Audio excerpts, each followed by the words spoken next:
السلام علیکم ورحمۃ اللہ تعالی وبرکاتہ۔ ایک دن حضرت عمر بن خطاب رضی اللہ تعالی عنہ بازار سے گزر رہے تھے۔ اچانک انہوں نے ایک عورت کو غیر مرد کے ساتھ بات کرتے ہوئے دیکھا۔ حضرت عمر فاروق رضی اللہ تعالی عنہ نے فوراً اس عورت کو روکا اور کہا، کیا تمہیں اس کام کی حقیقت کی جانکاری ہے؟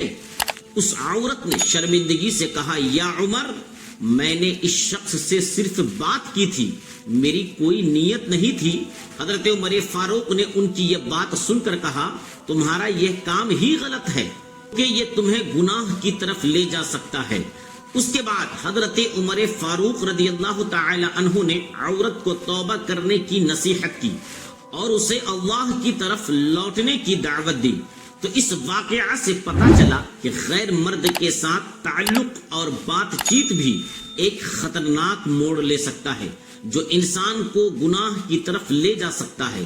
حضرت عمر فاروق رضی اللہ تعالی عنہ نے اس عورت کو نہ صرف نصیحت کی بلکہ اس کو توبہ کرنے کے لیے بھی کہا۔ تو پتہ چلا کہ اسلام میں ہر طرح کے غیر مناسب رشتے سے بچنے کا حکم ہے۔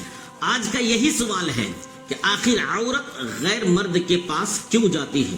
قرآن و حدیث کی روشنی میں ہم اس کو سمجھنے کی کوشش کریں گے، اس لیے آپ سے گزارش ہے کہ آپ ویڈیو میں آخر تک بنے رہیں۔ قرآن مجید میں اللہ تبارک و تعالی ارشاد فرماتا ہے، وَقُلْ لِلْمُؤْمِنَاتِ يَغْضُضْنَ مِنْ أَبْصَارِهِنَّ وَيَحْفَظْنَ فُرُوجَهُنَّ۔ یعنی اللہ تبارک و تعالی سورہ نور کے آیت نمبر 31 میں ارشاد فرماتا ہے، ایمان والی عورتوں سے کہو کہ وہ اپنی نظریں نیچی رکھیں اور اپنی شرمگاہوں کی حفاظت کرے۔ اور قرآن مجید کے بعد اب احادیث کریمہ یعنی سرکار دو عالم صلی اللہ علیہ وسلم نے اس کے متعلق کیا کچھ ارشاد فرمایا۔ سرکار دو عالم نے ارشاد فرمایا، ایک مسلمان عورت کی سچائی یہی ہے کہ وہ اپنی عزت اور حرمت کا خیال رکھے اور وہ غیر مرد کے ساتھ کسی بھی غیر ضروری تعلق سے بچنے کی کوشش کرے۔ تو قرآن و حدیث میں اس کی بڑی سختی سے تاکید کی گئی ہے کہ وہ غیر مرد کے ساتھ تعلق نہ رکھے،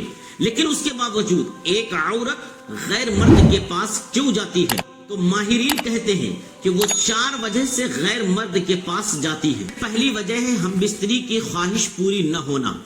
اس میں سب سے پہلی اور بڑی وجہ یہ ہے کہ کسی شادی شدہ عورت کی ہم بستری کی خواہش پوری نہ ہوتی ہو تو ایسے میں پھر وہ عورت اپنے شوہر کو کھل کر کچھ بتا نہیں پاتی ہے، پھر اس کے لیے کسی اور مرد کا سہارا ڈھونڈنے لگ جاتی ہے۔ اور اس کی دوسری وجہ ہے اکیلا پن، کئی دنوں تک شوہر کا اپنی بیوی سے الگ رہنا، یہ بھی ایک بڑی وجہ ہے۔ اگر کوئی مرد کئی دنوں تک اپنی بیوی سے دور رہتا ہے تو پھر بیوی اپنے اکیلے پن کو دور کرنے کے لیے کسی دوسرے مرد کا سہارا ڈھونڈنے لگ جاتی ہے اور کسی غیر مرد سے رشتہ بنانے لگتی ہے۔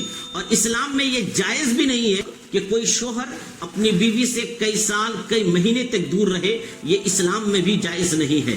اور اس کی تیسری وجہ ہے آپس میں اچھا تال میل نہ رکھنا۔ دیکھیے، لڑائی جھگڑے تو ہر میاں بیوی کے بیچ ہوتے رہتے ہیں، لیکن زیادہ دنوں کی ناراضگی کی وجہ سے اکثر رشتے خراب ہونے لگ جاتے ہیں۔ اگر کسی میاں بیوی میں بالکل بھی نہیں بن پاتی ہے تو پھر ظاہر سی بات ہے کہ ان دونوں میں بھی پیار محبت کی کمی ہوگی۔ ایسے میں پھر ایک عورت خوش رہنے کے لیے کسی دوسرے مرد کو تلاش کرنے لگتی ہے۔ اس لیے ناراضگی سے بچنی چاہیے۔ اگر کچھ جھگڑا، کچھ تال میل، اگر کچھ بات نہ بن پائے تو پھر زیادہ دن تک اپنے دلوں میں ناراضگی نہیں رکھنی چاہیے۔ اور اس کی چوتھی وجہ یہ ہے کہ شوہر کا بات بات پر غصہ ہو جانا۔ اگر کوئی شوہر چھوٹی چھوٹی باتوں کو لے کر غصہ کرتا ہے اور اسے ذلیل کرتا ہے، اپنی بیوی کی عزت نہیں کرتا، ایسے میں ایک عورت کا دل سکون نہیں پاتا ہے، وہ اطمینان نہیں ہو پاتی ہے۔ اس لیے پھر بیوی اپنے آپ کو اطمینان رکھنے کے لیے، خوش رہنے کے لیے کسی دوسرے مرد کو ڈھونڈنے لگ جاتی ہے اور اس سے خوشیاں حاصل کرنے کی کوشش کرتی ہے۔